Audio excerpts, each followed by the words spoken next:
2025 का सबसे खतरनाक कीट। फसल चाहे मिर्च हो, टमाटर हो, बैगन हो या कोई और सब्जी वर्गीय फसल, थ्रिप्स का आतंक हर साल देखने को मिलता ही है। इस थ्रिप्स को कंट्रोल करने के लिए आप हर साल 10 से 20 हजार रुपए खर्च कर देते हैं। तरह तरह की दवाई लेके आते हैं और उनका स्प्रे कर देते हैं, जिससे थ्रिप्स तो कंट्रोल नहीं होता है, लेकिन आपकी जेब जरूर खाली हो जाती है। और यही थ्रिप्स सफेद रंग में भी होता है, पीले रंग में भी और काले रंग में भी। क्या ये तीनों तरह के थ्रिप्स को एक दवाई से कंट्रोल किया जा सकता है? तो इसका जवाब है हाँ, आप इसे एक ही दवाई से कंट्रोल कर सकते हैं। तो कौन सी है वो दवाई, इसका कब उपयोग करना है, कैसे उपयोग करना है, कितनी मात्रा में उपयोग करना है, यही हम जानेंगे आज के इस वीडियो में।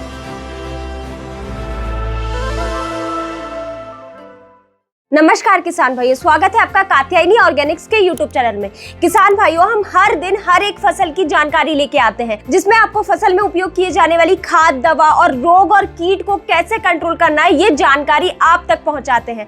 अगर आप भी ये जानकारी सही समय पर पाना चाहते हैं तो नीचे डिस्क्रिप्शन में दिए गए व्हाट्सएप ग्रुप में आप जुड़ सकते हैं। तो चलिए वीडियो को शुरू करते हैं। थ्रिप्स देखने में तो एक बहुत छोटा सा कीट होता है, लेकिन नुकसान ठीक उतना ही बड़ा पहुंचाता है फसल को। इसे 2015 में सबसे पहले पपीते की फसल में देखा गया था और अब धीरे धीरे कर 2025 में ये हर एक फसल का सबसे बड़ा दुश्मन बन चुका है। और आज के टाइम पर पैदावार में भारी गिरावट का कारण भी यही एक छोटा सा कीट है, जो कि आसानी से नजर नहीं आता है। लेकिन इस थ्रिप्स की वजह से जब पत्तियां पीली पड़ने लगती है और ऊपर की ओर मुड़कर सूखने लग जाती है और जिन पौधे में फूल आ चुके हैं उनमें फूल झड़ने जैसी समस्या आने लगती है, तब किसान ध्यान देता है कि फसल में ये थ्रिप्स का हमला हो रहा है। इतना ही नहीं, ये थ्रिप्स की एक और सबसे खतरनाक बात ये है कि ये फसल में लीफ कर्ल वायरस यानी कि मरोड़िया रोग बहुत तेजी से फैला देता है, जिस वजह से फसल का आधे से ज्यादा नुकसान होना तय है। अगर हमने इस थ्रिप्स के जीवन चक्र को समझ लिया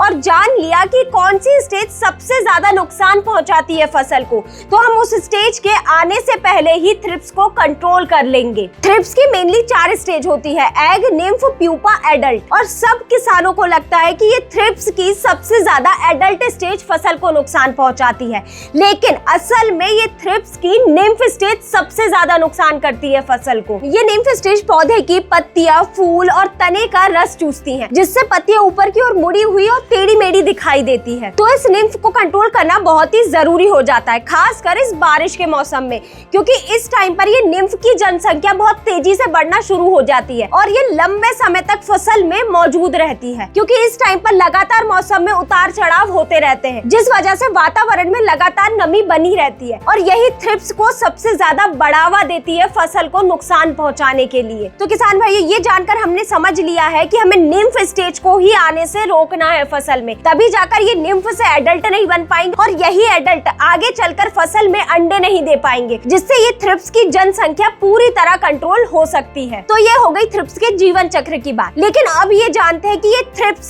फसल को नुकसान किस प्रकार से पहुंचाता है, इसके लक्षण क्या होते हैं कोई भी फसल में आने के। ये थ्रिप्स मेनली पौधे की पत्तियां, फूल और फल पे अटैक करता है। अगर इसका अटैक पत्तियों पर हुआ है तो ये पत्तियों का सबसे पहले रस चूसना चालू कर देता है, जिस वजह से अगर आप पत्तियों को देखेंगे तो वो ऊपर की ओर मुड़ी हुई दिखाई देती है, मतलब कि ऊपर की ओर बंधी हुई, और जिस वजह से पौधे में लीफ कर्ल वायरस की भी समस्या आने लगती है और कई किसान इसी रोग को माथाबंदी रोग के नाम से भी जानते हैं। और थ्रिप्स का पत्तियों पे अटैक करने का एक और सबसे आम लक्षण है कि अगर आप पौधे की पत्तियों को देखेंगे तो उन पे टांके जैसे निशान दिखाई देते हैं। अगर आप इन्हें दूर से देखेंगे तो ऐसा दिखाई देगा कि किसी ने पत्तियों को कुरेच दिया हो। और वहीं ये थ्रिप्स का अटैक अगर फूल पर हुआ है तो ये फूलों का रस चूसते हैं, जिस वजह से पौधे में जो फूल है उनसे फल बनने के चांस बहुत ही कम हो जाते हैं और ये जो फूल है ये भी झड़ना शुरू हो जाते हैं। और वही अगर बात करें फलों पे इसके अटैक के लक्षण की, तो जब भी ये थ्रिप्स का अटैक फलों पर होता है तो फलों पर उभरे हुए निशान साफ तौर पर दिखाई देते हैं,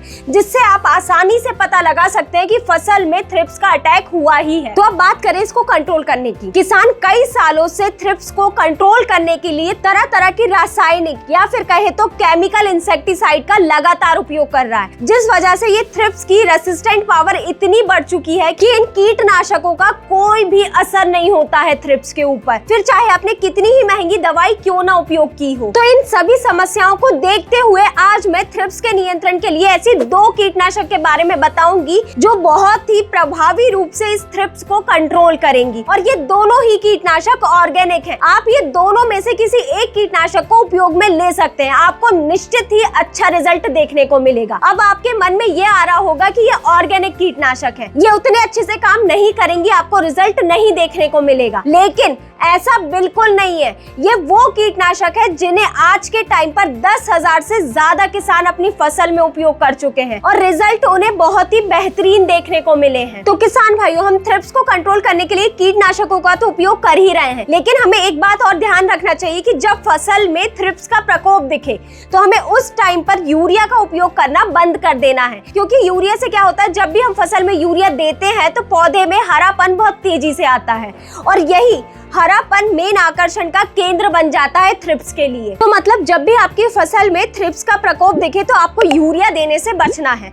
अब बात करें सबसे दमदार कीटनाशक की जो थ्रिप्स को जड़ से ही खत्म कर दे, तो वही है कात्यायनी ट्रिपल अटैक। इसमें 3 पावरफुल फंगस है, वर्टिसिलियम लैकानी, बिवेरिया बेसियाना और मेटाराइजियम एनिसिपोली, जो थ्रिप्स की हर एक स्टेज पर काम करेगा। मतलब एग पर भी, निम्फ पर भी, प्यूपा पर भी और एडल्ट स्टेज पर भी, जिसकी वजह से एडल्ट भी मर जाएंगे और जो एडल्ट ने अंडे दिए हैं उनसे अगली जनरेशन यानी कि निम्फ स्टेज आएगी ही नहीं, एग भी खत्म हो जाएंगे। मतलब कि सीधी सी बात है, इस कीटनाशक से आप थ्रिप्स को 100% कंट्रोल कर सकते हैं। और इसके डोज की बात करें तो आपको 2 लीटर प्रति एकड़ के हिसाब से उपयोग में लेना है। वही अब बात करें दूसरे कीटनाशक की। किसान भाइयों, क्या होता है, आप कई तरह की दवाइयों का उपयोग कर लेते हैं जिससे ना तो थ्रिप्स कंट्रोल होते और ना ही फसल में ये मरोड़िया रोक जाता है। मतलब आपने एक ही टेक्निकल की दवाई का कई बार उपयोग कर लिया है, जिस वजह से थ्रिप्स के अंदर रेसिस्टेंट पैदा हो गया। ये बात हमने पहले भी की थी वीडियो में। अब आपको ऐसी कीटनाशक का उपयोग करना है जो इस रेसिस्टेंट पावर को तोड़े। मतलब कि आपने केमिकल कीटनाशक तो कई सारी उपयोग कर ली है, अब आपको ऑर्गेनिक यानी कि जैविक कीटनाशक का उपयोग करना पड़ेगा, तभी जाकर ये थ्रिप्स पर कंट्रोल देखने को मिलेगा। तो यही ऑर्गेनिक कीटनाशक है कात्यायनी सर्वशक्ति। ये थ्रिप्स जैसे रस चूसक कीटों के खिलाफ एक बहुत ही प्रभावशाली कीटनाशक है। ये ना सिर्फ उन्हें कंट्रोल करता है बल्कि थ्रिप्स की अगली जनरेशन आने से भी रोकता है और साथ ही थ्रिप्स की कीटनाशक के प्रति रेसिस्टेंट पावर को भी ये खत्म करता है। और अगर इसके डोज की बात करें तो आप इसे 200 से 400 मिलीलीटर प्रति एकड़ के हिसाब से उपयोग में लें। किसान भाइयों, जैसा कि हमने पहले जाना कि ये थ्रिप्स का अटैक अगर फसल पर होता है तो ये अपने साथ साथ मरोड़िया रोग को भी फैलाता है। तो हम ये कीटनाशक से थ्रिप्स को तो कंट्रोल कर लेंगे,